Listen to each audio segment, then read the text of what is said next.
I'm going to leave East Texas yesterday. Been there all weekend, had a great weekend. Fried fish, had a great time. Get in my truck, never failed me in a million years. Put my key in the ignition, started it, cranked up like always. Hit the air conditioner button, it goes hiccup, it dies. It's never died in its life. It wouldn't start after that. I'm 150 miles from home, right?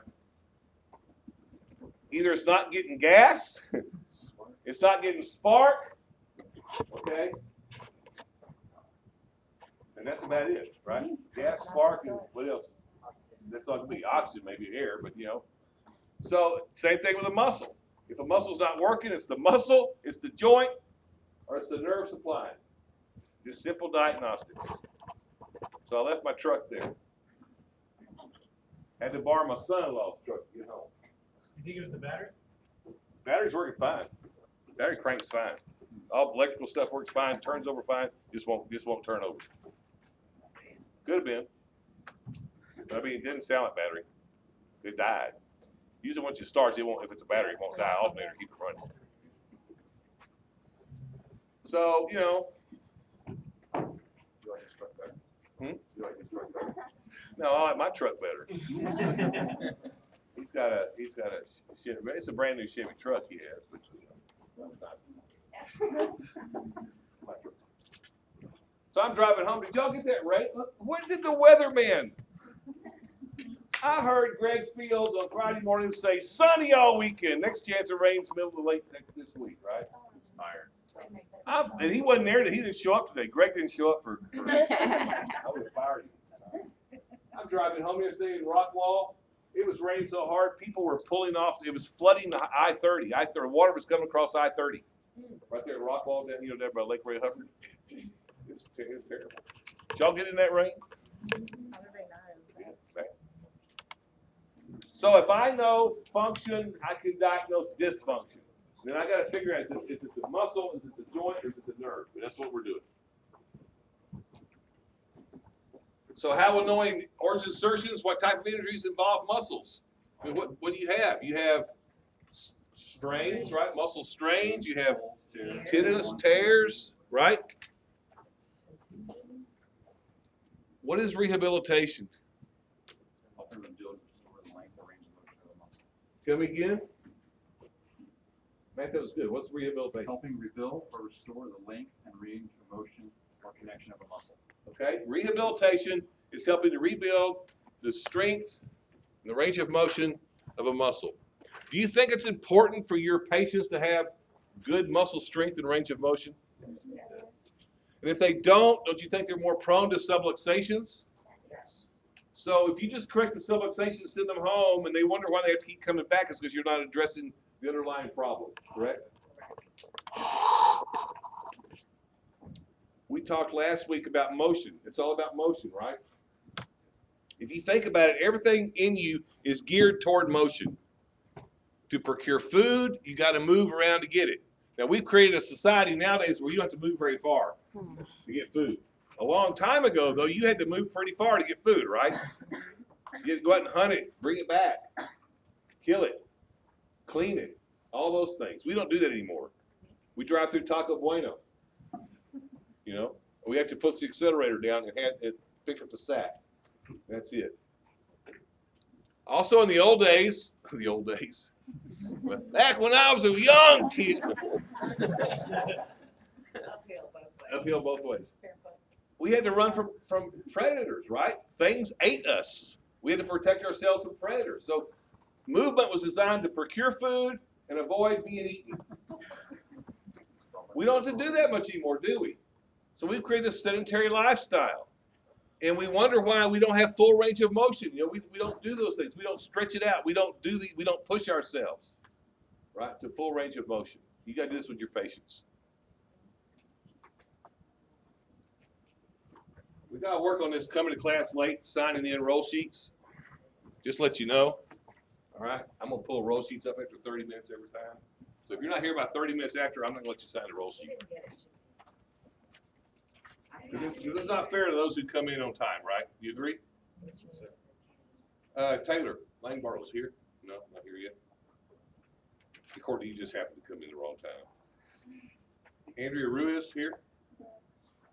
Yes. There you are, you're here. Y'all were I here. think we started a Y'all different didn't get over here. way. Samantha Sanchez, Teresa Shaw, y'all didn't get over here. If you're here, I know. I mean, y'all were here, you just didn't get signed. But otherwise, don't come at the end of class and ask me to sign the roll if you come in an hour late. All right, that's in all classes, including self-education. All right. So if you're not here, you're not here. So how might a spinal subluxation affect muscle function? Tell me. Can interrupt the nerve transfer, like it won't innervate the muscle. And a spinal subluxation is lack of movement, right, in a joint. So it's not moving. So it's not sending the proprioceptor mechanoreceptor input to the brain to have those muscles functioning normally, right? Remember we talked last time about picking something up and turning? The fact that I've got to inhibit one side and contract the other side. If those don't happen simultaneously, I rip and tear muscles, right? So that's associated. All right. How would knowing the innervation muscle help you localize a spinal subluxation? Because you know what nerve innervates the If I know what nerve innervates the muscle, I can know where predict. it's coming I know where it comes from the spinal cord, right? Sure, that's what we're going to do in here. I sent you last week, I sent you your case studies. Those case studies are designed to help you learn muscle function, innervation, things like that. When we go through these muscles, I want you to visualize them. I want you to touch yourself and feel them, okay? Because if you know where the muscle is, if you memorize the muscle function, the muscle location where it is, you can better predict its function and things. I have people all the time telling me that anterior thigh muscles extend the thigh. They're going to flex the thigh. If you just know where it is, but students oftentimes memorize muscle names and don't stop and think, where is it? So feel yourself as we go through this. So if you know the attachments, you can predict what the function is, right? Function. Group muscles by function, by location. Okay, and we'll go through this as we do this. What do I mean by agonist and antagonist? What's this mean? Agonist is the primary mover. Do those change for muscles, or is it consistent throughout? It changes. How's it change? Tell me. So if I have muscle A that does this and muscle B that does this, when I flex the elbow, A is the agonist, B is the antagonist. If I do this, now B is the agonist, A is the antagonist. Okay. If you don't understand this, stop me.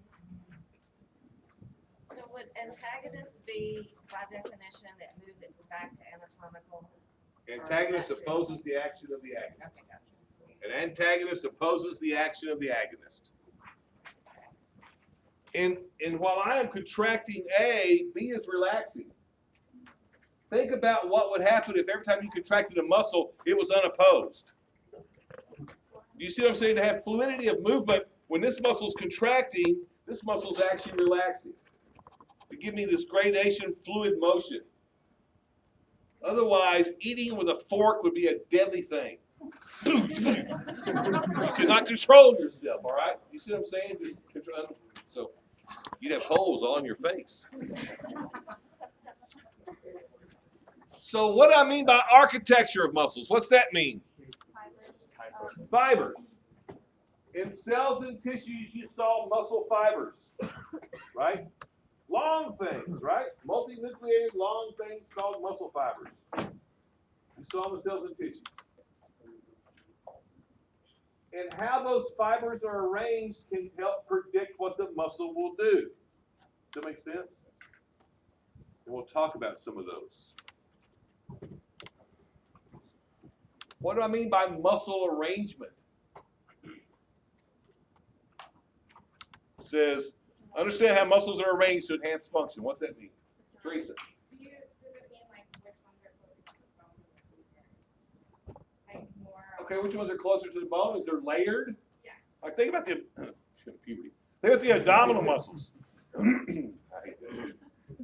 Voice breaks, cracks, you know. You women had it made. You didn't have to go through all that. You guys had to go through voice cracking and all these terrible things. call my house and they think I was my mother.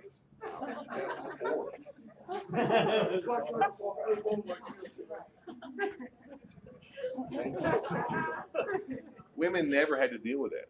We men have it so hard. I'll take a lead. I'll take a lead. I will too. No. All right, so how the muscles, think about the abdominal wall muscles. They're layered and their fibers run at perpendicular angles to each other. So that enhances function, right? Okay, so that's what I'm talking about. Dr. Jim, this is one of Dr. Jim's most famous sayings. FCB and your PSI. It's a faith, confidence, and belief in your product, services, and ideas. Which means you gotta believe in what you do. Have you ever had someone try to sell you something and you know they didn't believe in it? You're gonna have people sell you all kinds of things, I promise you. Once you get DR in front of your name, it's like cha-ching, people see dollar signs. Right? And they will come try to sell you everything. And you have to learn to distinguish what's significant and what's not. But you know, if they don't believe in it, I'm not gonna buy it. If you don't believe it, I'm not gonna buy it. You know, how can I buy it if you don't believe it? You're selling it. So you gotta have faith, confidence, and belief in your product, services, and ideas. Yes, question. What is the function of muscles? What do muscles do? They move us. That's their primary function, is to move us. They're designed to move. We move. Got to move. Move it, you know? What about heat production? This is summertime. We're not worried about that. But in the wintertime, when you get cold, what do?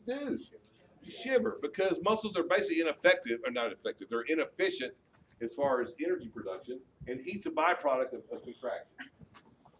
So they heat us up. They keep us warm. Posture, body support, right? Sit up straight, hold your shoulders back, head back, right? Characteristics of muscles. Muscles are irritable. What do I mean by irritable? They react to stimulus. They react to a stimulus, exactly. Irritability means you react to a stimulus. Have you ever been irritable? Yes. If you're irritable, little things set you off, right, that normally wouldn't bother you. So you react to a stimulus. You react to a stimulus. Muscles can react to a stimulus. They react by how? By contracting. And we're talking about skeletal muscles here, right? Because smooth muscle is different. But when skeletal muscle is stimulated by a nerve, it will contract. Okay, that's going to be different when we talk about smooth muscle later on. But for skeletal muscle, when it's stimulated, it will contract. Muscle is extensible. You can stretch it, right? It has some stretch to it. And it will return to its resting state. It is elastic. It is elastic. It will return to its existing state. So if you stretch it, it goes back to where it was. Those are 4 characteristics of muscles. They're irritable, they will contract, they will extend, you can extend them, and they're elastic, they'll recoil back. Tendons, what's a tendon? Fibrous cord connects muscle to bone, right? And aponeurosis is a flat tendinous sheath. Okay. Dr. S talked to you about the coverings of muscle fibers. Has she done this yet? Yes, I know you did nerve fibers. So this is cells and tissues. I'll let her deal with that. She does a much better job than I do. Why are skeletal muscles called voluntary muscles? Because you can voluntarily contract them. It is the coolest thing in the world. I mean, it is ultimate power. When I feel depressed, when I feel down, when I feel insignificant, I sit there and look at my biceps brachii and I go, contract. That is dominance. That is power. Contract. Stop. Keep going. Stop. I mean, how could you ever feel insignificant when you have that kind of power? Right?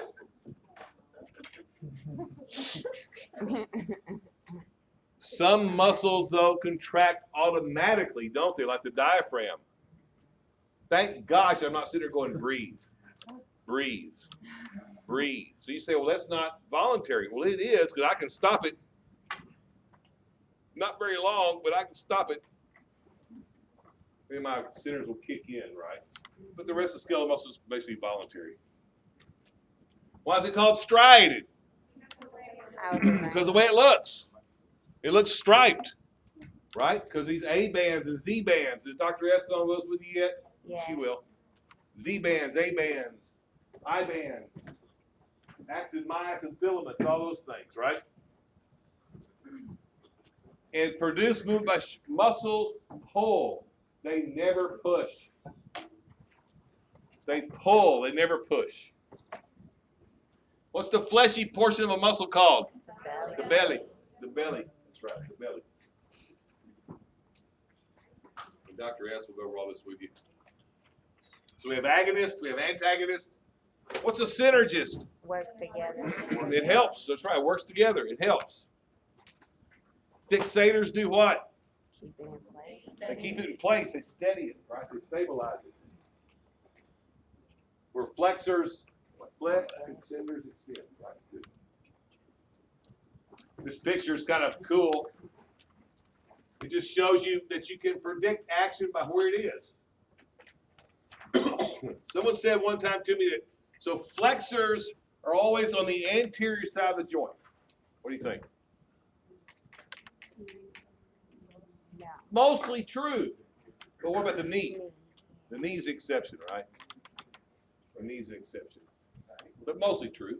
Mostly flexion's anterior. You can see that here's pectoralis major. Okay, it's going to flex the arm. Here's latissimus dorsi, it's going to extend the arm. Deltoid is the example I gave you on your test, right? It's going to abduct. And here teres major is going to adduct, right?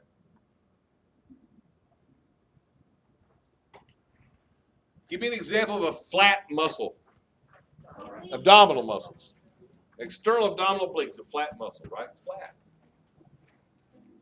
How about parallel or strap? Rectus abdominis. The fibers are all parallel to each other. Kind of a strap muscle. Sartorius is a good example of that too. How about fusiform? What's that mean, fusiform?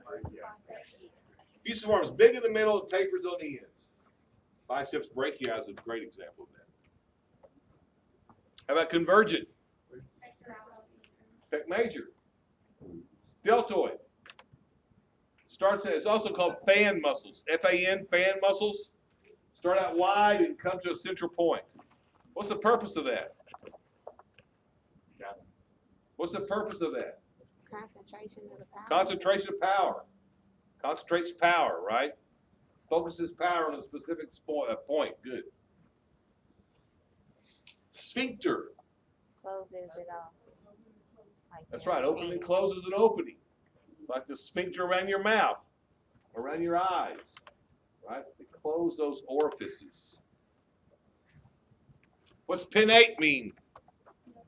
Feather. Pinnate means feather.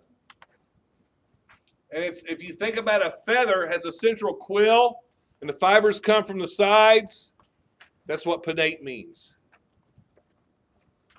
Here's some examples. Here's a fusiform muscle right here. Here's a parallel. Here's a convergent. Now, we have unipinnate, bipinnate, and multipinnate. Bipinnate looks like a feather. You see the quill in the center and the fibers on the side. Unipinnate comes from one side. Multipinnate has multiple tendons in it. Example of the multipinnate muscle is the deltoid. But I thought you said it was convergent. It is. It's both. And there's a sphincter. Any questions about those? Here's some other ones. Here's a flat muscle. Here's your pinnate.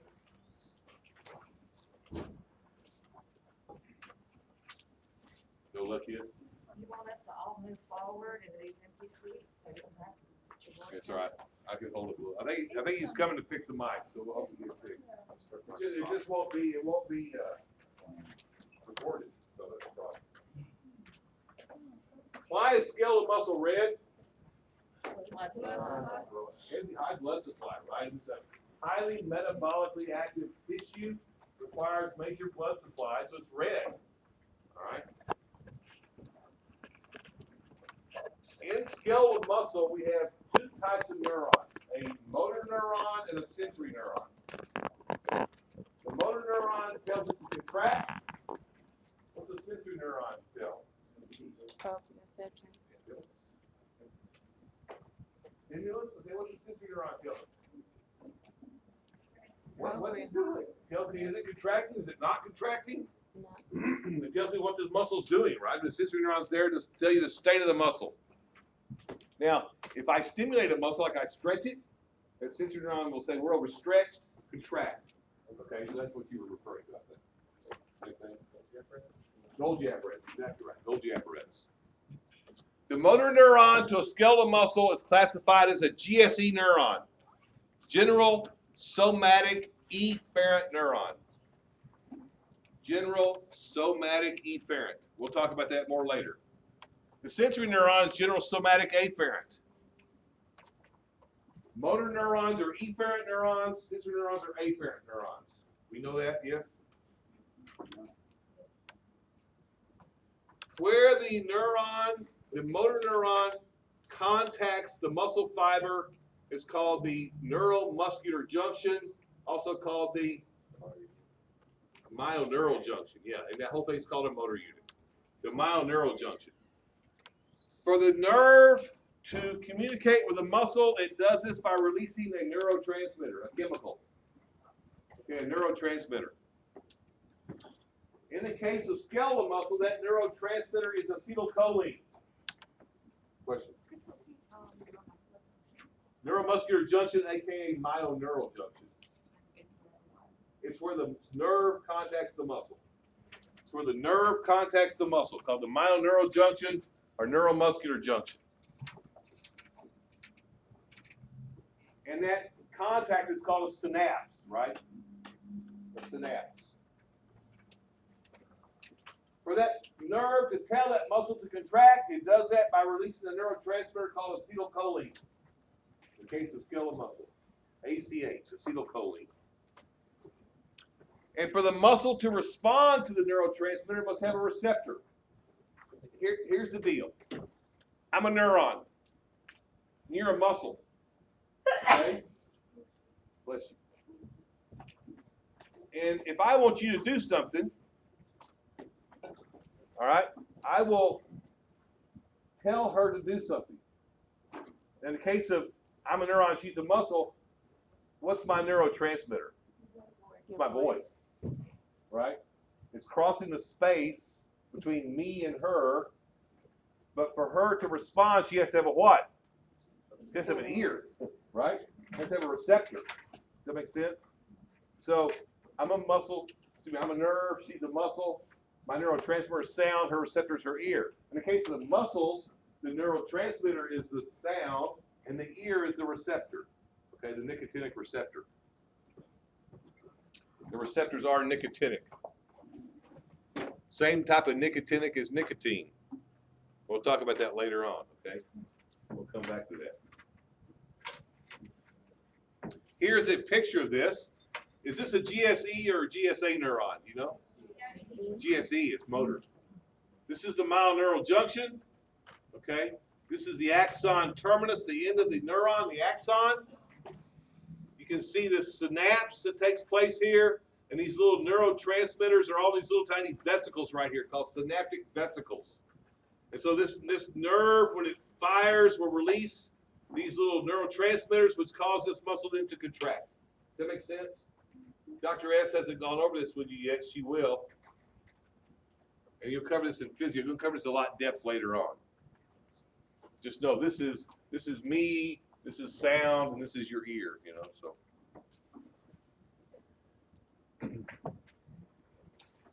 A nerve fiber and all the muscle cells it innervates is called a motor unit. A nerve and all the muscle cells it innervates is called a motor unit. and it varies from muscle to muscle. Muscles that require very fine-tuned control oftentimes have one nerve to one muscle cell. Big, gross muscles like the leg muscles that just basically contract or relax may have one nerve to 100 muscle cells. Does that make sense? I can generate force by recruiting motor units. You've all done this. You've seen something, and this happens to groceries, for some reason, sacks of groceries. I've gone to pick up a sack of groceries my wife brought in. I go to pick it up, I almost throw it through the ceiling. You ever done that? I overestimated how heavy it was. Because when I see that, unbeknownst to me, my brain is already calculating this is how much energy is going to be required to move this.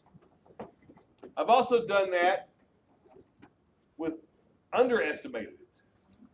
It always happens to be in front of a woman, it seems like, you know. I go to move something and it doesn't move, you go, oh, let me get my back into it, you know. Right? We've all done that, right? So I've underestimated it. All I'm doing is recruiting more motor units, right? I'm just calling upon more muscle fibers to be contracted. So that's what motor unit means, the recruitment of motor units. Does that make sense? Pretty straightforward. To kill my mind, man. That's bad. Muscle tone. In a healthy individual, all your skeletal muscles are under a partial state of contraction. All right? That's what tone is. Tone is partial contraction. And you've known this. If you ever gone to someone and patted them on the back, you can kind of tell what kind of shape they're in, can't you? I mean, I come up here and I come over here and you know I pat Diane on the back and man, it's like a rock. It's just hardcore rock. I come over here and I pat Matt on the back and it's like. You know what I'm saying? It's like tone versus no tone. So we talk about muscle spasm now.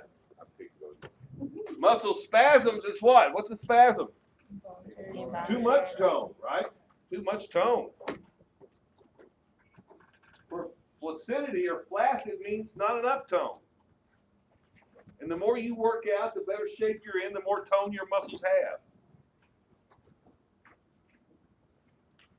But you want that partial state of contraction. We all know that if you work out, you burn calories for hours after you work out, right? Because metabolism carries on. Origin of a muscle, we know what that is. Insertion, we know what that is, right? Dr. B, Yes. I missed the part where you said initially what tone is. Tone is a partial state of contraction.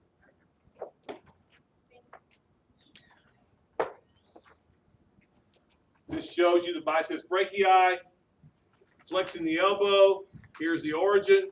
Here's the insertion. Okay.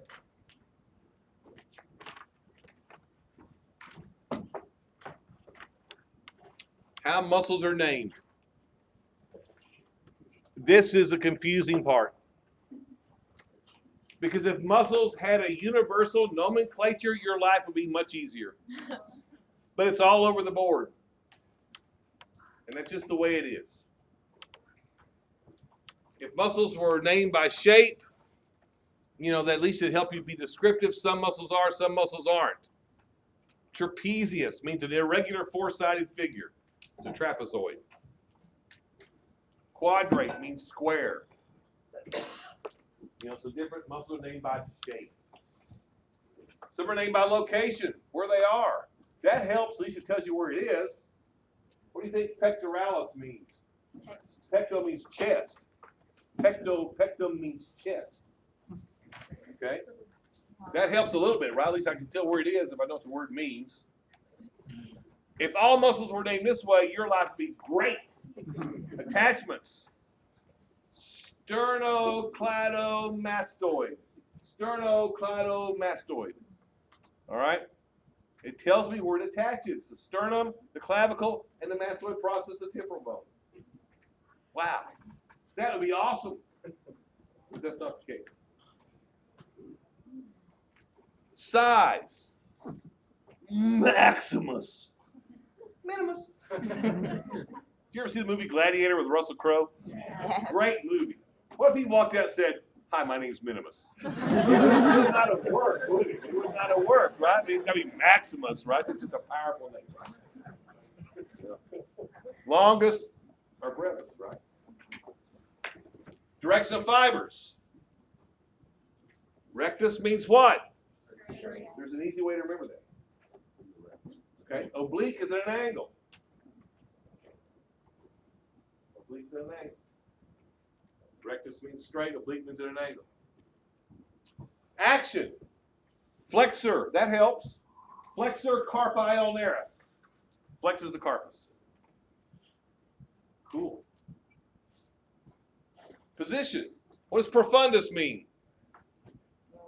Under or deep?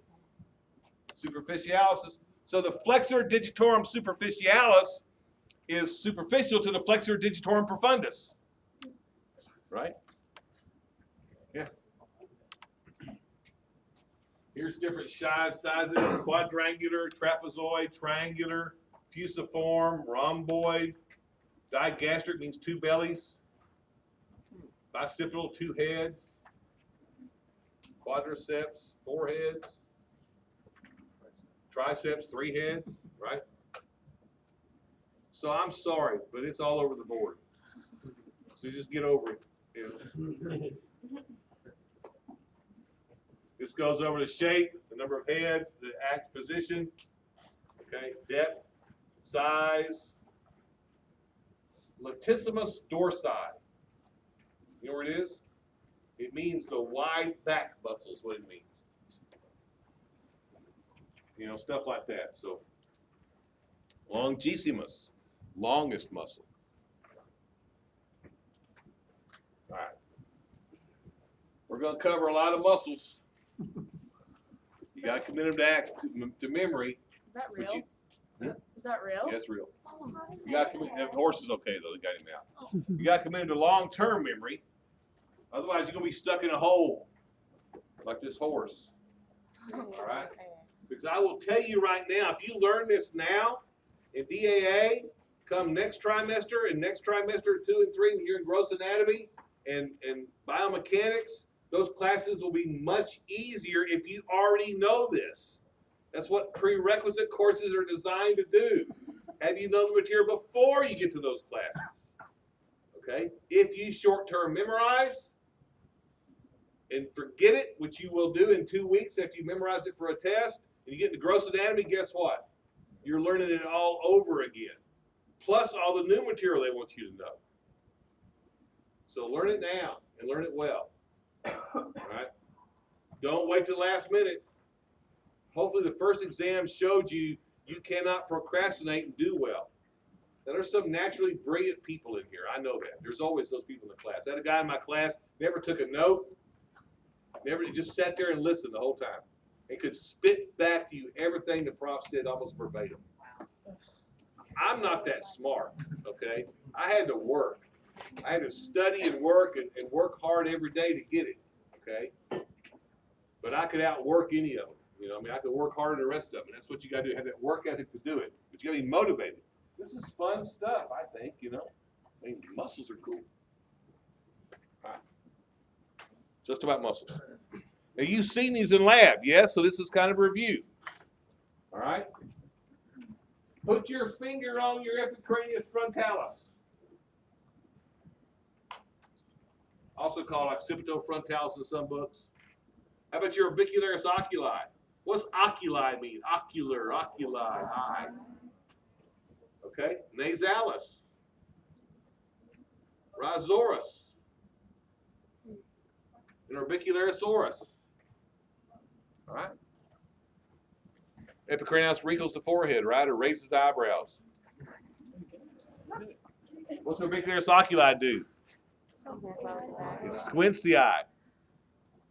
Nasalis, widens the nostrils. Rhizoris, lateral. That's right. Orbicularis oris, puckerbus. Puckerbus. There's the frontalis. There's the oculi, there's the nasalis, there's the rhizoras, and there's the pucker muscle. Right. How about your procerus? That's your serious muscle, right? Levator labii superioris. Tyler's going to demonstrate the levator labii superioris for us. Ready? I told you to call you. Got it? No, man, don't do it. Do it. We relax. He's going to show it to you. All right, where is it? Right here, right? The name tells you levator labii superioris. It elevates the upper lip. Both of them do this. One of them. So handy. Come on, Tyler, do it. Don't make me laugh. You can't do it and laugh at the same time. You can't. You can't. Zygomaticus. There's a major and minor zygomaticus in there. Just no zygomaticus. It's a smile muscle. Okay. Depressor anguli oris. Depresses the angles of the mouth. Frown muscle. I don't do that well. Depressor labii inferioris. Every female in here has got that look at you. They did it to me this weekend. It's Father's Day. I'm trying to have fun. My daughter's like, Daddy. What do you do, child? You know? And levator palpebrae superioris. Now, the levator elevates the upper eyelid. That's what the word means. Elevates upper eyelid. That muscle is an exception to the rule. All these muscles of facial expression we just talked about. You do not need to know attachments. Because they all attach from the bones of the face to the skin of the face. Okay? You do need to know innervation. They are all innervated by cranial nerve 7. The facial nerve. Facial nerve innervates muscles of facial expression. Facial nerve. You do need to know actions. Okay? And there is one exception to the innervation. That is the levator palpebrae superioris. It is innervated by cranial nerve number 3, the oculomotor nerve. Oculomotor nerve. It raises the upper lid. All the rest of them are cranial nerve 7. So what nerve innervates the muscles that move the face? 7. What nerve innervates the skin of the face? 5. 5. That's right. Good. Crazy. They got it. Here's the procerus. There's the levator.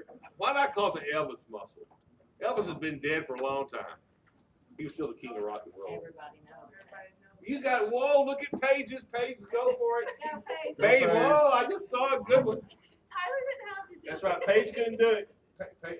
Paige quits laughing. But boy, she just zapped that levator in me. Wow. Yeah. Knocked me right out. Just won't record the lectures, unfortunately. It's That's what they recording, do. it's no audio. Mm-hmm. It's recording, just no audio. Could you post it on Facebook? Oh, so it's getting this, but no audio. So on the recording, you'll have this, but no audio. So we all So if I it'll could be do a this. PowerPoint. All right. Zygomaticus, smile muscles, depressor anguli, depressor labii inferioris, and why can't I show you the levator here? Levator is inside the orbit, right? Inside the orbit, right? Raises that upper eyelid. He's showing you some of these pictures of things. That says zygomaticus major and minor. That's more like levator to me right there, but you know. Emotion projector. There's some of the good ones here.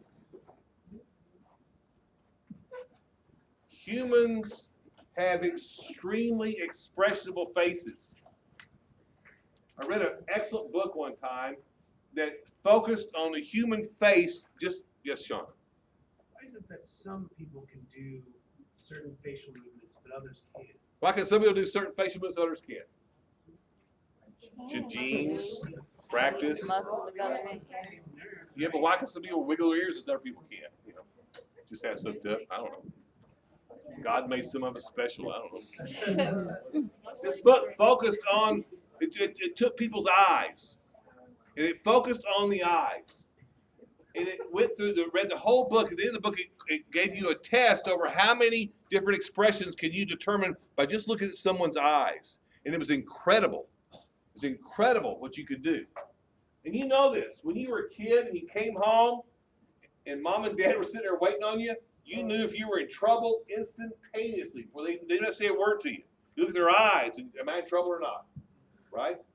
Humans have hundreds of expressions. And what's cool is that some of these expressions are universal throughout the animal kingdom.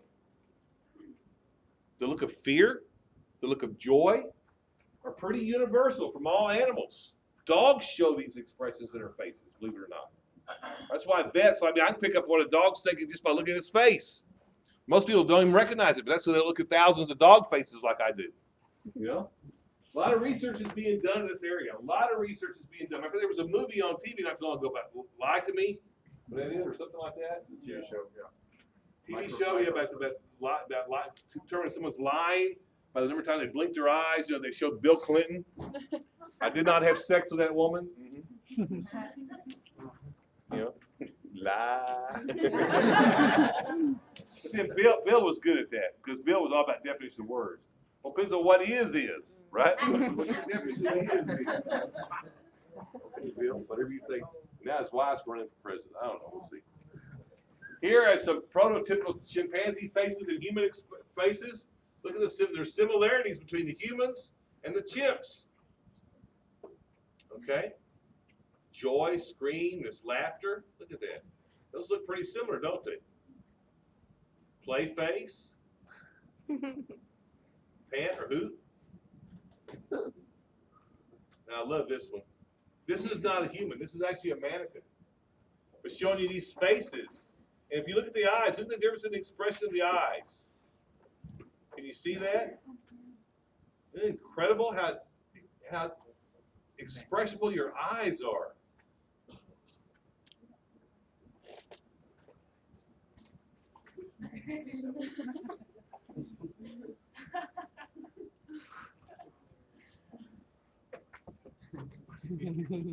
Interpret her face.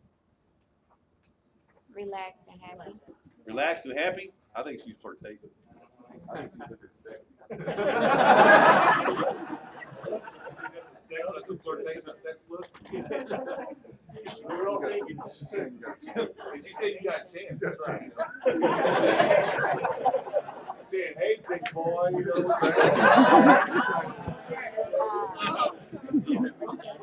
Throw me that pitch. Well, this is a bonobo. This is not a chimp. This is a bonobo. And if you know anything about bonobos, they're the most sexual animals in the world. They are. Anybody know about bonobos? These are chimp sex on steroids. You know, I mean, they're constantly Getting it. having sex.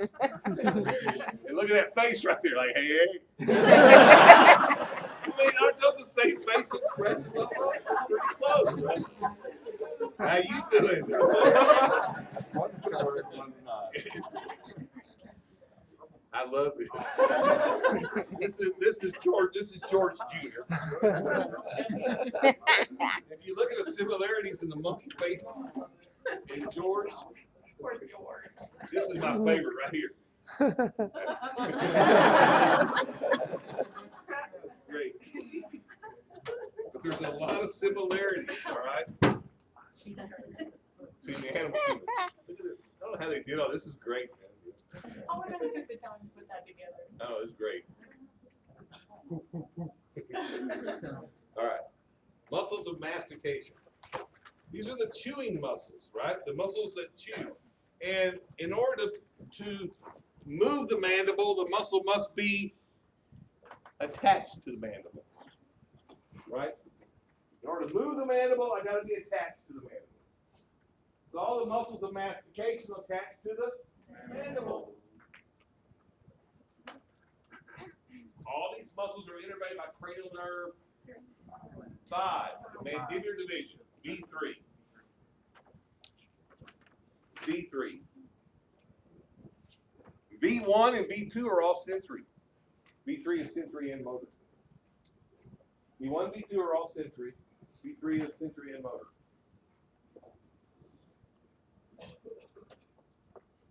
One of the best ways to learn muscles is to touch them as we go over them and visualize them. Also draw pictures of them. Okay? Visualize the attachments in your mind and look at the pictures in Netters and try to see how they work. Visualize the actions. Quiz each other. Talk to each other about muscles. I told you most of the current research says if you study, then quiz yourself. Study and quiz yourself. You'll do better. Have people quiz you. We tend to be too easy on ourselves. We think we know things when we don't. So many students come to me, Doc, I know this stuff, but I failed the test. You think you know this stuff, but you didn't know it well to pass the test, so you need to do better. Show me your temporalis muscle. Attaches to the temporal lines, right? Which are on the temporal bone, right? Oh, no, they're not. Parietal. They're on the parietal bone, the frontal bone, right? Clench it. Contract it. You feel it flexing?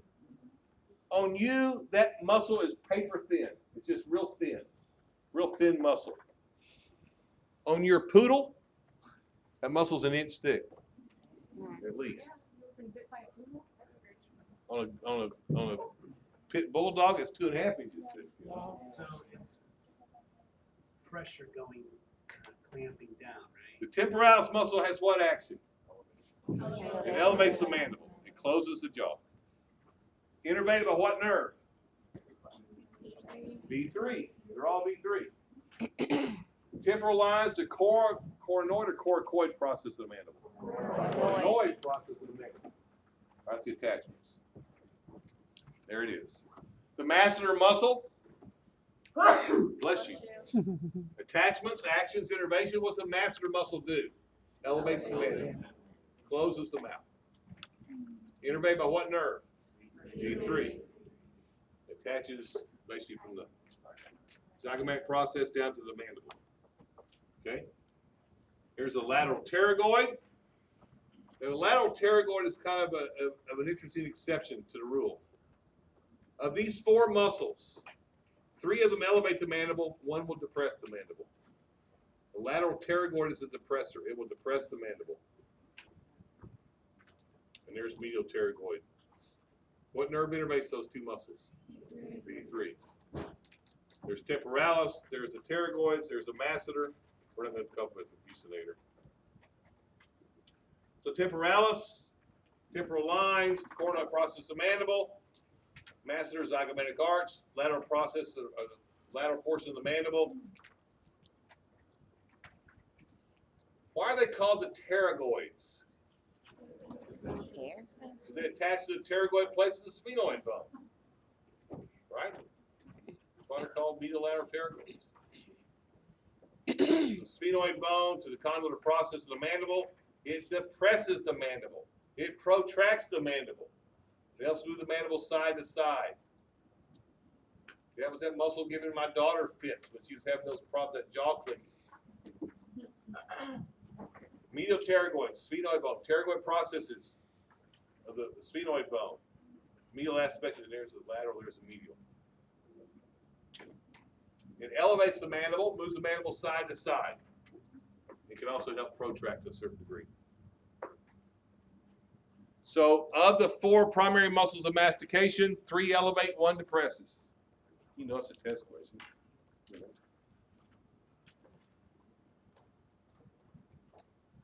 This is the skull of a dog, a canine skull. You look at this dog's skull and you think it goes straight across. Well, guess what? Where that red is, that's all temporalis muscle. This is a pit bulldog. You can see what size or how that muscle occupies that temporal fossa of a dog. I show this because one of the things I try to do is not just teach you muscles, but teach you common sense and things.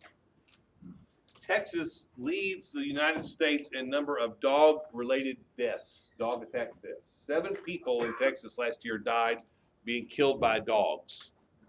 30, I think it's 32 U.S.-wide, but 7 in Texas. Okay, of those, the number 1 killer was this dog right here, a pit bull dog. Now, I know, I've owned pit bull dogs, and I know, oh, they're so sweet. And I know there's sweet pit bull dogs out there. There's also sweet child rapists out there, you know? And I'm, That's the way to. Whoa. I put that because I don't think you can change a pedophile. I think a pedophile is a pedophile is a pedophile. You can't rehab them. There's only one solution for a pedophile, and that's a 45 caliber weapon. You know, in my opinion.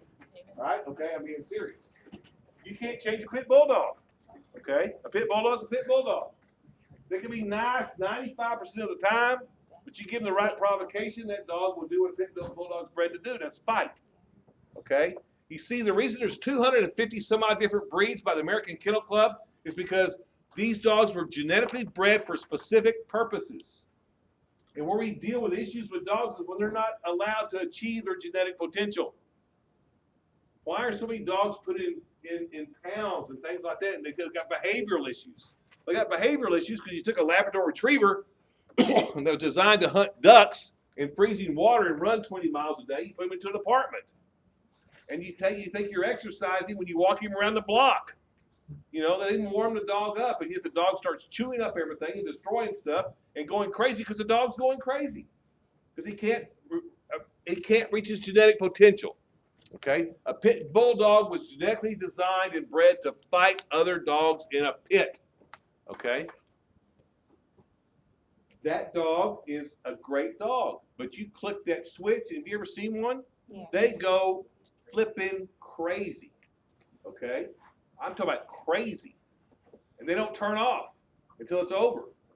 And if that happens to be your 3-year-old, it's bad. This is not a cool picture. You're like, oh, this is a carnivorous mammal. All right? There's one unforgivable sin, in my opinion. I don't hunt. I have a hard time killing a fly. I really do. I mean, I do. I struggle. I spent half the weekend catching water moccasins at the pond by my daughter's house and taking them and relocating them versus my son-in-law wanted to kill them. I couldn't kill them. I'm like, let me catch him. I'll go put him somewhere else. One was almost 4 feet long. That's what I did. I got pictures on my phone if you want to see them. They're great. No.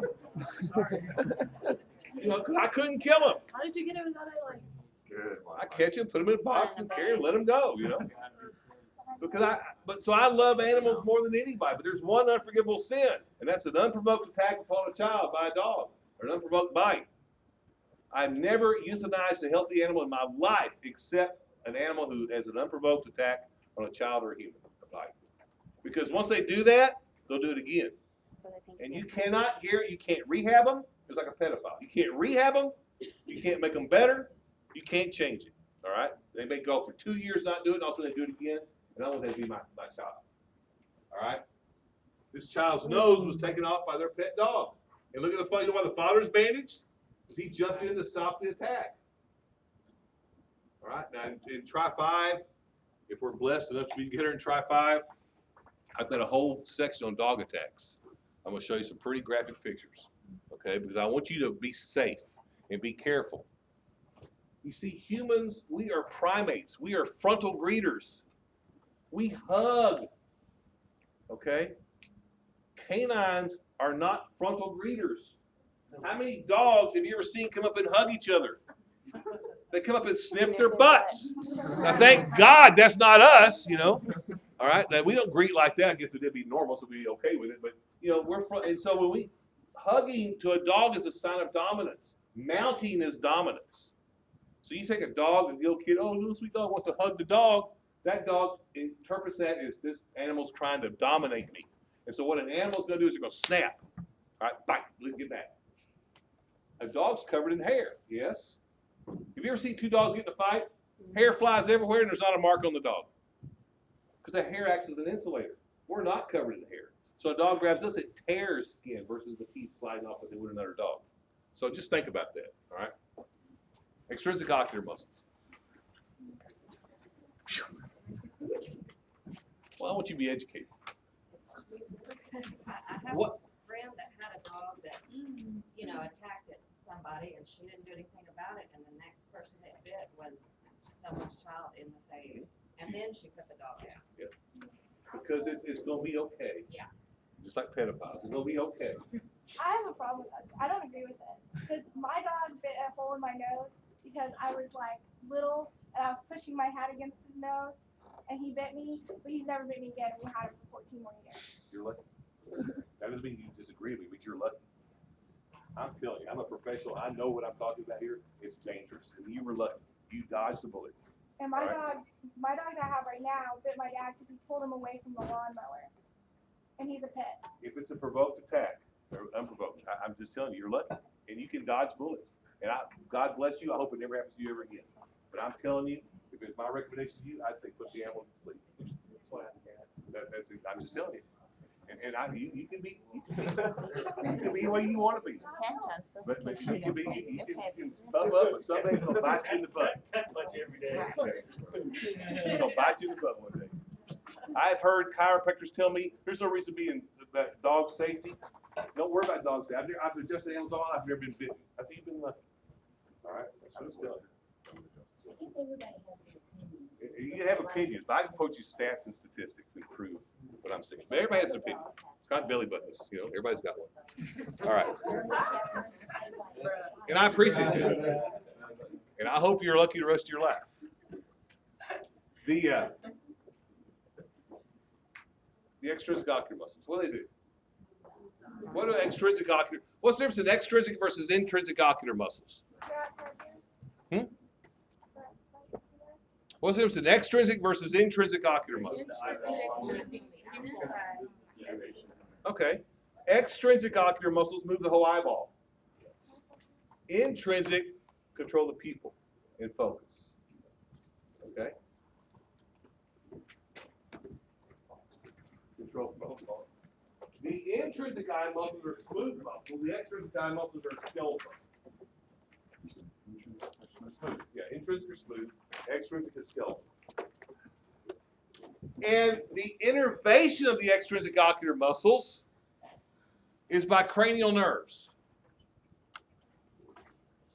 You remember the superior orbital fissure? What nerves went through the superior orbital fissure? B1, 3, 4, and 6. Guess what nerves innervate the extrinsic ocular muscles? 3, 4, and 6. And this little formula, SO4, LR6, LS3, tells you which ones innervate which ones. Superior oblique is 4, lateral rectus is 6. That's right. Superior oblique is 4, lateral rectus is 6, all else are 3. Now, I have a question. Why is an entire cranial nerve dedicated to one little stupid ocular muscle? For example, superior oblique is innervated by cranial nerve 4. That's the only thing cranial nerve 4 innervates is the superior oblique muscle. And lateral rectus is innervated by cranial nerve 6. The only thing that innervates is cranial nerve 6. That's the only thing that innervates is lateral rectus. So there's only 12 pair of cranial nerves.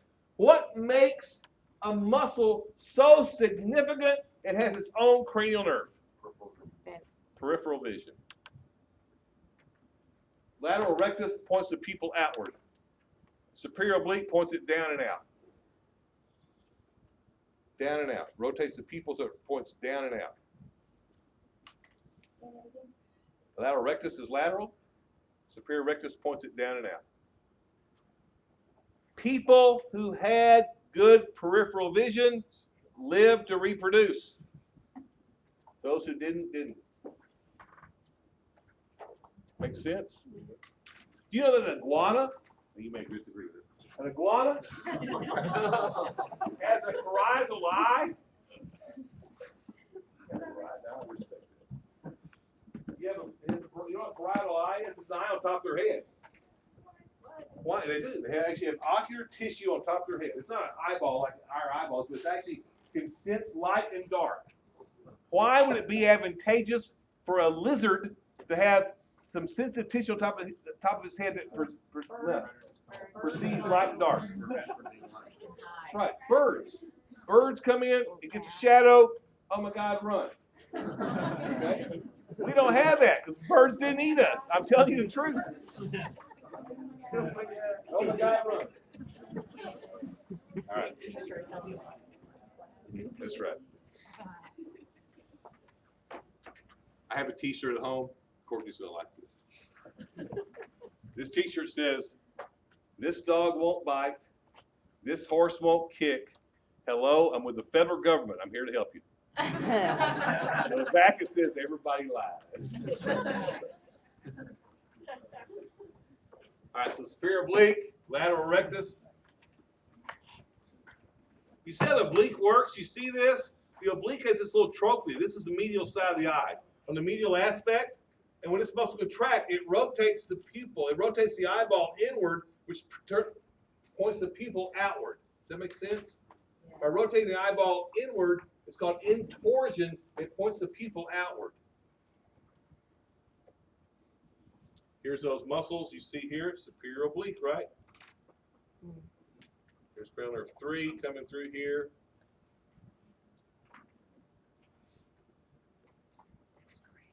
This is the superior oblique. This is medial. There's the trochlea.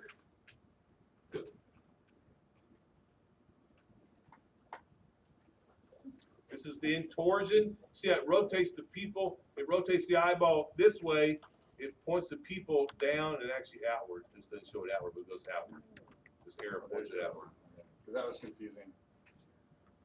If you take a ball and put a dot on the front of it, and take it and rotate the ball inward, you'll see it points that thing outward. Good. All right.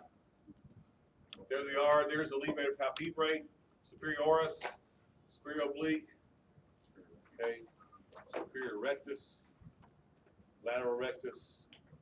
Here's the inferior oblique. What's this one right here? Inferior rectus. What's that one right there? Medial rectus. Medial rectus. This just shows you how the eyeball is affected by these different muscles. Don't do this. Who's that? It's Albert Einstein. You know, he couldn't balance his checkbook or tie his shoe. He had Asperger's disease.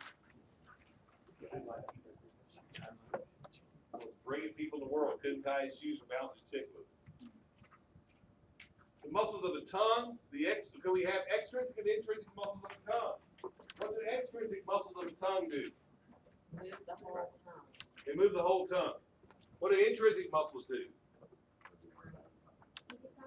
They change, that's right, make a taco. They change the shape. These are intrinsic tongue muscles. Now, okay, Sean, how come some people can do this and other people can't? I don't know. It's genetics, I guess. You know, I can't do that with my tongue. Nerves, right? Why Well, wouldn't no, Practice. they've actually proven that that is genetics. It's a It is genetics. recessive. Recessive trait. So some people can do this with their tongue. I can't do. I can't. I can't. I tried days. This is one of your students. She's actually in try 3. I mean, look at flipping her tongue over. Holy guacamole! Can y'all feel that? Yeah. See, y'all. Tell me. Fold it back on itself. Can you do that? You can do that? Oh my gosh, you can do that. That's amazing. What nerve innervates those muscles? Hypoglossal nerve. All right. Now, these are the extrinsic muscles. These are the ones I want you to know. What does genio mean? Beginning. Genio, what's it mean? Not beginning. Genesis means beginning. That's a good guess. In this case, genio means chin. So genioglossus means chin to tongue. And this guy right here, Gene Simmons, made a lot of money on this muscle.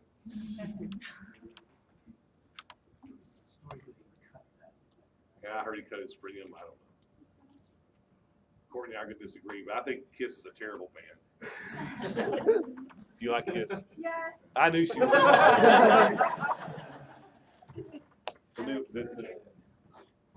John, Mike, that poor little man, and we get this fucking thing, right?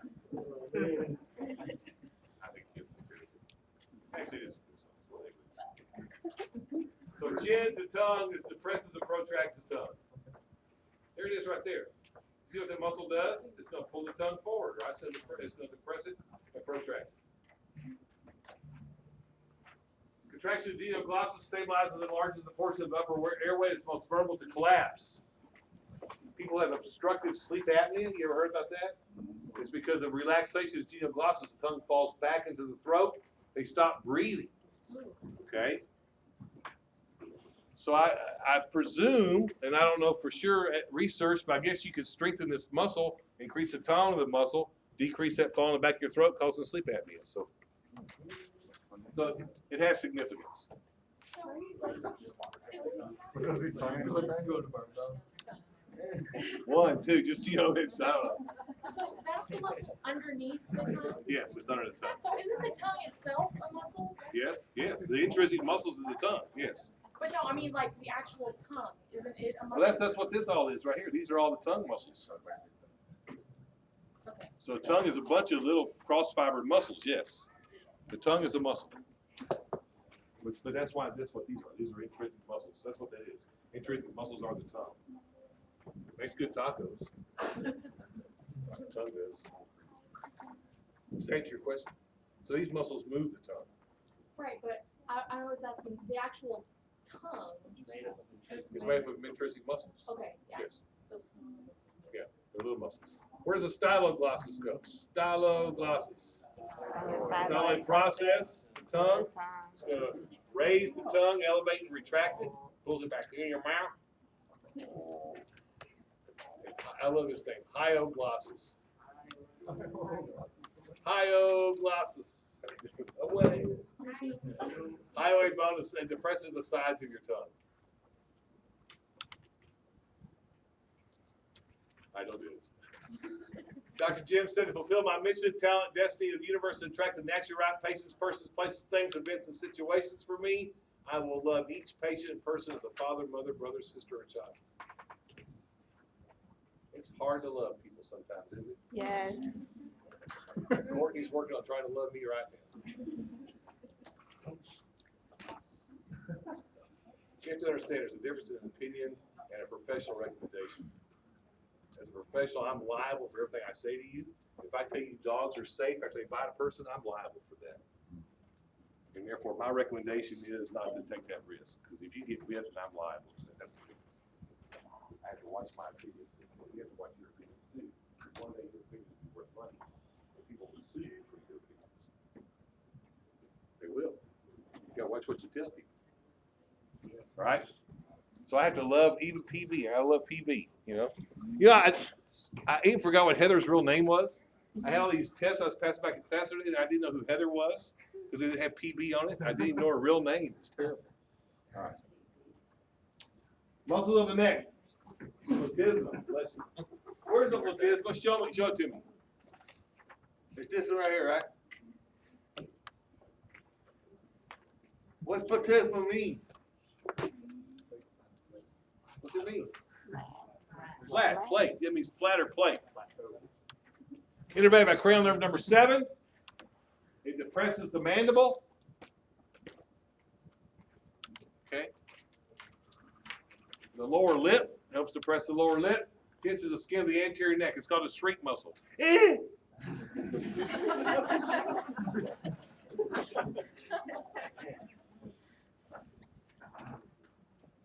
a good one.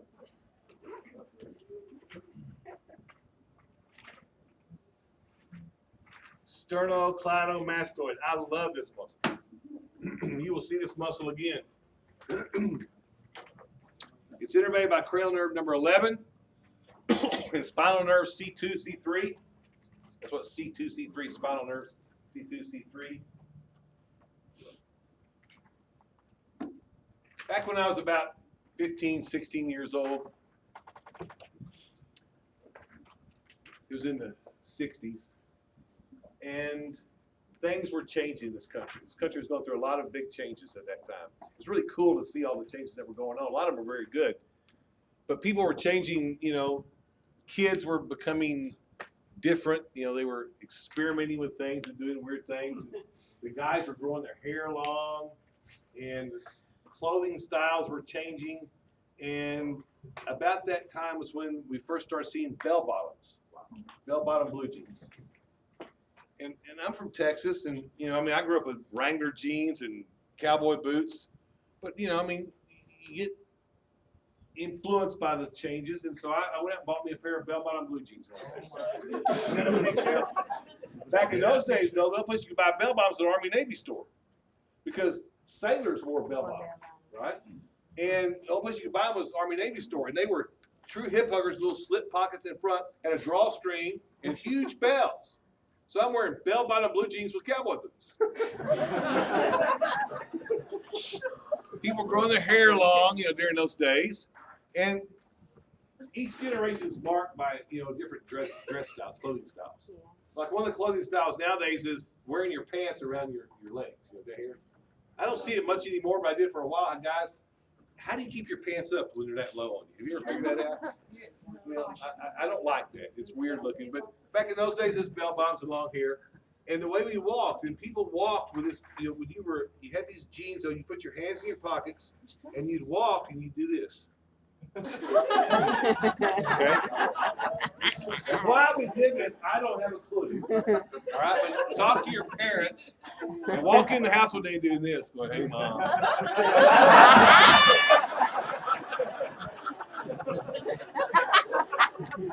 It was just the thing, okay?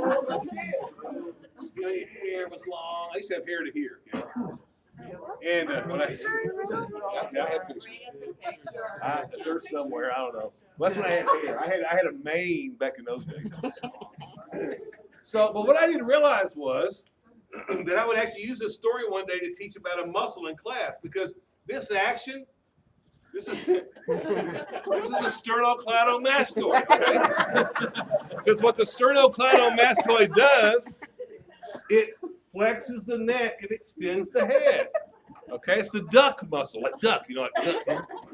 So I'm flexing the neck and extending the head. And there, you see how it works? Yeah. You'll never forget this. All right, so it flexes neck, extends head. Or if one side contracts, it turns the head next to the chin to the opposite side. So if my right SCM contracts, it turns my chin to the left. You see that? Okay. It tells you where it attaches. Manubrium, clavicle, mastoid. All right, sternocleidomastoid. And you're actually going to deal with this muscle in practice. Okay, there it is. There's the SCM right there. There's a condition called torticollis or wry neck. And you've probably had this at some point in your life. You ever had a crick in your neck? Wry neck, aka torticollis or stiff neck, is a condition resulting from spasm and contraction of neck muscles, mainly those supplied by the spinal accessory nerve, cranial nerve number 11, the SCM and trapezius. A person with wry neck will typically present with a head drawn to one side and usually rotates so the chin points to the other side. That's a test question. Here it is. This kid's got wry neck. Look at the spasms of the SCM right there. You see it? Notice this is the right SCM. The chin's turned to the left. So chin rotates to opposite side of the contracture. Okay?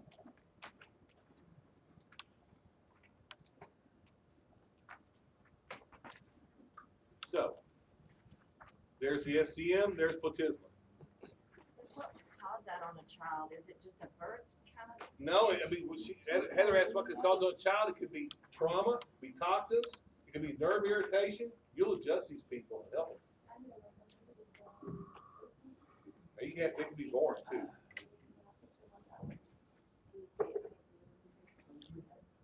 So you can have, they can be born with it too, but it usually develops.